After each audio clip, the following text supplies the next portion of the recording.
Ada suatu hari, Bathara Kala merasa sangat marah kepada Bathara Uma perihal suatu hal. Lalu, dalam kemarahannya, Bathara Kala memotong salah satu bagian dari tubuh Bathara Uma. Potongan tubuh itu diputar-putar dan dilemparkan ke bumi. Dan menurut cerita, potongan tubuh yang berputar itulah yang membentuk angin puting beliung. Maka dari itu, setiap angin puting beliung datang, orang-orang harus berteriak atau membuat keributan. Tujuannya agar mereka tidak ikut dijadikan sasaran kemarahan dari Bathara Kala.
Ada satu hal yang penting buat kalian tahu. Angin puting beliung biasanya datang dari satu jenis awan, yaitu awan cumulonimbus. Awan cumulonimbus atau sering juga disingkat dengan CB adalah jenis awan dengan ketebalan vertikal yang besar, terdiri atas campuran kristal es di bagian atas dan tetes air di bagian bawah. Dengan struktur seperti ini, maka awan CB bisa mengakibatkan timbulnya hujan deras atau shower, gerimis atau drizzle, terjadinya aliran udara ke atas atau upward, dan ke bawah alias downward, lalu kilat atau lightning dan guruh atau thunder. Ini biasanya mengawali terbentuknya lapisan listrik positif dan negatif di dalam awan, yang biasa kita sebut dengan badai atau thunderstorm.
Ini penggambaran bentuk-bentuk awan CB yang biasa kita lihat.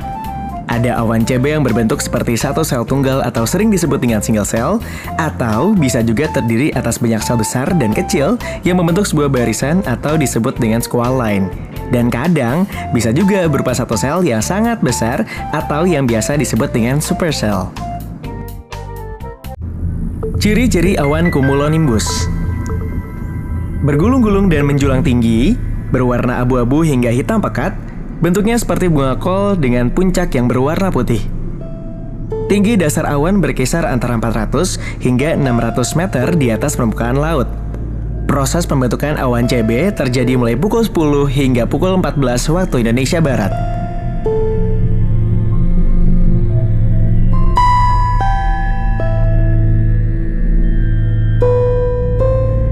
Ketiga bentuk awan itu akan menimbulkan reaksi cuaca yang berbeda. Biasanya, awan yang bertipe single cell dan super cell adalah yang paling sering menimbulkan fenomena angin puting beliung. Dan juga hujan yang sangat deras dengan intensitas tinggi dalam waktu yang singkat. Sedangkan awan bertipe multisel memiliki karakteristik hujan yang tidak sederas dari single cell, namun bisa berlangsung sangat lama dalam orde harian bahkan mingguan. Selain itu juga menimbulkan penurunan suhu yang sangat signifikan di daerah yang dilaluinya.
Angin puting beliung itu bisa terjadi di mana saja. Kadang bisa terjadi di laut ataupun di darat, meski sebenarnya lebih sering ada di darat. Dalam satu kali peristiwa, angin puting beliung itu akan menempuh jarak antara 5 sampai dengan 10 km dan sifatnya sangat lokal. Nah, kalau angin ini terjadi dalam lautan, maka waktunya akan lebih lama dibandingkan bila terjadi di daratan. Dan jangan lupa, angin puting beliung itu lebih sering terjadi di waktu peralihan musim. Selain itu, angin puting beliung sering terjadi pada siang atau sore hari. Hanya kadang-kadang saja terjadi pada malam hari. Tanda-tanda kemunculan angin puting beliung. Satu hari sebelumnya, udara pada malam hari hingga pagi hari akan terasa panas dan gerah. Mulai pukul 10 pagi akan tumbuh awan berlapis-lapis atau disebut juga dengan cumulus. Di antara awan tersebut, ada satu jenis awan yang batas tepinya berwarna abu-abu dan menjulang tinggi seperti bunga kol. Pada tahap berikutnya, awan tersebut akan cepat berubah warna menjadi abu-abu gelap. Di pepohonan sekitar tempat kita berdiri, ada dahan atau ranting yang mulai bergoyang dengan cepat. Lalu, terasa ada sentuhan udara dingin di sekitar tempat kita berdiri.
Untuk lebih memahami terbentuknya angin puting beliung, mari kita lakukan percobaan.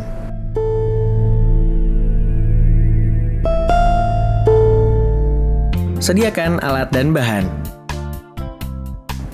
Botol plastik 600 ml 2 buah. Sumbat berlubang dari styrofoam dan bagian tengahnya diberi sedotan. Pewarna makanan. Air. Dan isolasi. Cara kerjanya, isi salah satu botol dengan air sebanyak 3/4 bagian.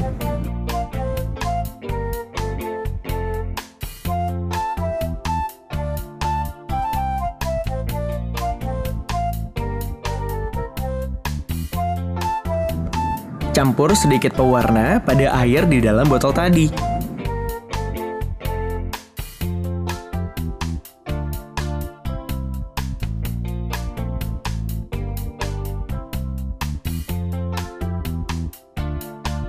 Pasang setengah bagian sumbat berlubang ke dalam mulut botol tadi. Ambil botol kosong, lalu dipasangkan dengan sisa sumbat botol pertama, lalu menggunakan beberapa lapis isolasi untuk mengencangkan kedua botol dan sumbat bersama.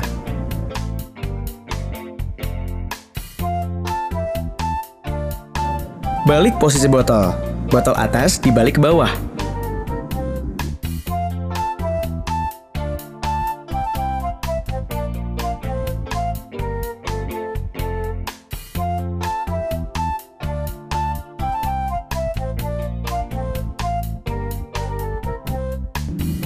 Bila kita perhatikan, saat pertama kali botol dibalik, air di dalam botol tidak turun karena botol yang ada di bagian bawah sedang penuh berisi udara.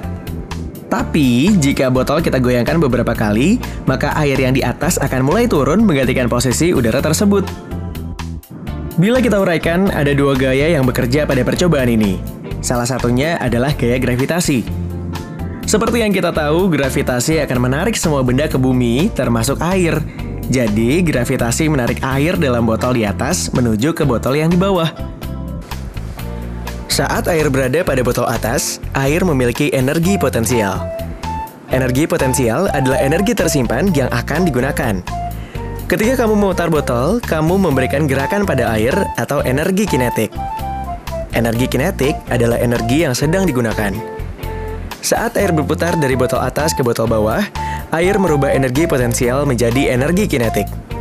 Gerakan air dari botol atas ke botol bawah inilah yang membantu air tetap berputar dalam efek puting beliung. Saat kamu memutar botol, puting beliung kecil akan terbentuk.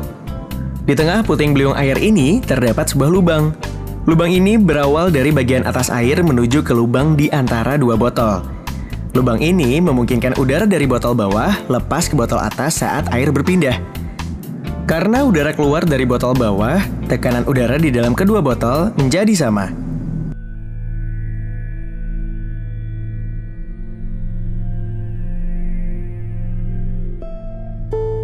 Oke, kita dapat beberapa kosakata baru lagi. Kalian pelajari ya. Energi potensial. Energi yang dimiliki suatu benda akibat adanya pengaruh tempat atau kedudukan dari benda tersebut. Energi kinetik. Energi yang dimiliki oleh suatu benda karena pengaruh gerakannya. Dan gaya gravitasi. Gaya tarik-menarik yang terjadi antara semua partikel yang mempunyai massa di alam semesta.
Pusaran angin puting beliung.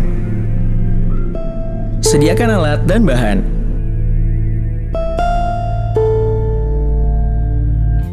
Hasil percobaan yang pertama. Benang jahit 30 cm, gunting, klip kertas, sumpit, dan cutter. Cara kerjanya: potong salah satu bagian bawah botol sehingga menjadi terbuka.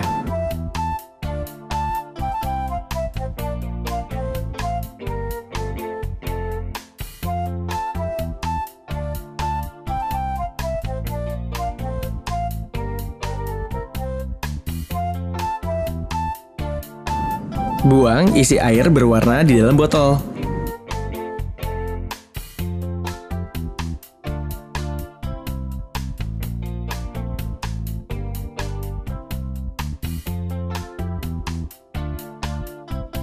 Lubangi kedua bagian samping botol tadi.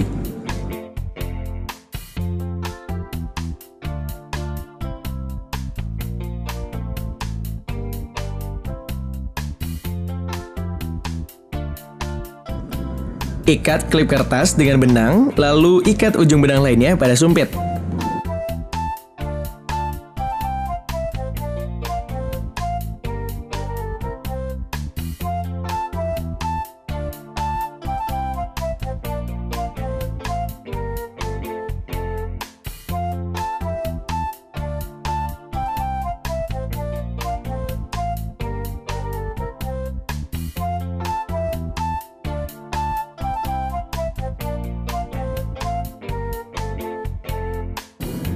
Gantungkan sumpit pada kedua lubang botol tadi.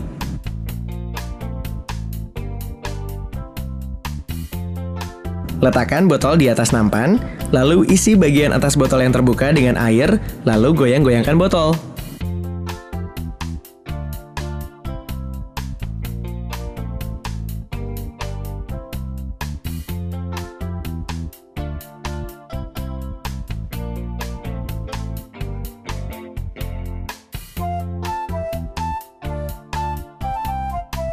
Perhatikan, selama klip kertas berada di tengah udara yang dikelilingi pusaran air, klip kertas itu akan ikut berputar. Percobaan ini membuktikan bahwa angin puting beliung selalu melemparkan benda-benda keluar.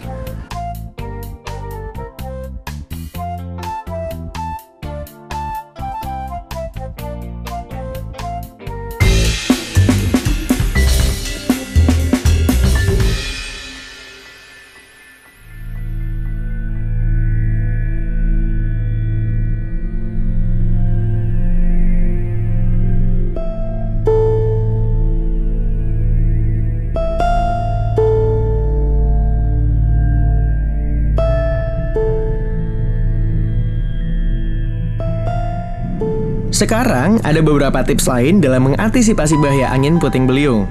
Antara lain, kamu harus mengenali bulan-bulan pancaroba di tempat tinggalnya kamu. Biasakan untuk mengadakan penghijauan karena dengan adanya penghijauan udara tidak terlalu panas sehingga akan tidak terjadi perbedaan panas yang dapat menimbulkan adanya angin puting beliung. Membuat rumah yang permanen dan kuat. Membuat tempat perlindungan di bawah tanah. Apabila terjadi angin puting beliung, usahakan menghindar dari pepohonan tinggi yang sudah rapuh karena bisa tertimpa pohon dan cari tempat yang aman dan kuat atau menghindar jauh.